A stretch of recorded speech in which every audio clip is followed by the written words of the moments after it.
There were only 2 games available on the Super Nintendo when it released in Japan, both of which are making their way to the SNES Classic. Super Mario World was undoubtedly the star of the show, supercharging an established series and eventually going on to become the best-selling game on the system. But it was still familiar, still Mario, even if it was really, really good. Anyone who wanted something brand new to show off what the system could do that was like nothing on the NES had but one option, and it was a mighty fine one. F-Zero brought us to the year 2560 for an intergalactic, high-speed, anti-gravity racing Grand Prix. That alone sells me on it, but what made the game so distinct from existing experiences was a little graphical setting called Mode 7. This feature allowed for backgrounds to display in a pseudo 3D way, with added depth and the ability to rotate around the foreground sprites. It was this, paired with the presentation of the world's flavor, that gave the game its unique sense of speed. Several other games would use Mode 7, like fellow North American launch title Pilotwings, and a handful of other games on the SNES Classic, but F-Zero was the first and fastest off the starting line. That thrilling sense of speed comes courtesy of aspects of the gameplay and design as well.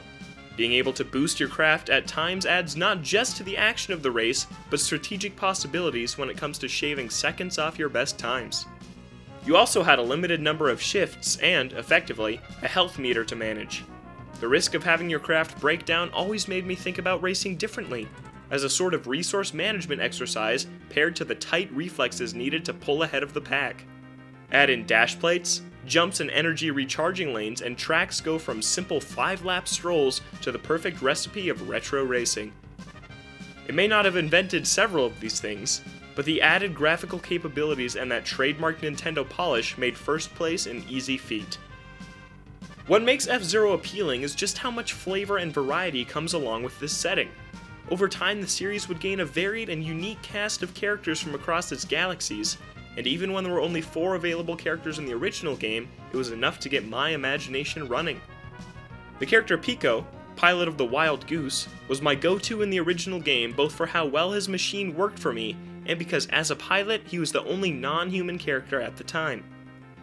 That said, Captain Falcon was and is the face of this series, and even though there's no punching to be done here, I'm still always happy to hop behind the wheel of the Blue Falcon. It was F-Zero's sense of speed and space that would go on to inspire an entire subgenre of racing games.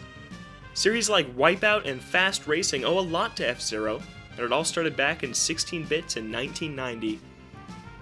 It's not perfect, lacking multiplayer and feeling restrained compared to later entries, but you owe it to yourself to give the original a try when you boot up your SNES Mini for the first time. You might just get on board with the moves it shows you.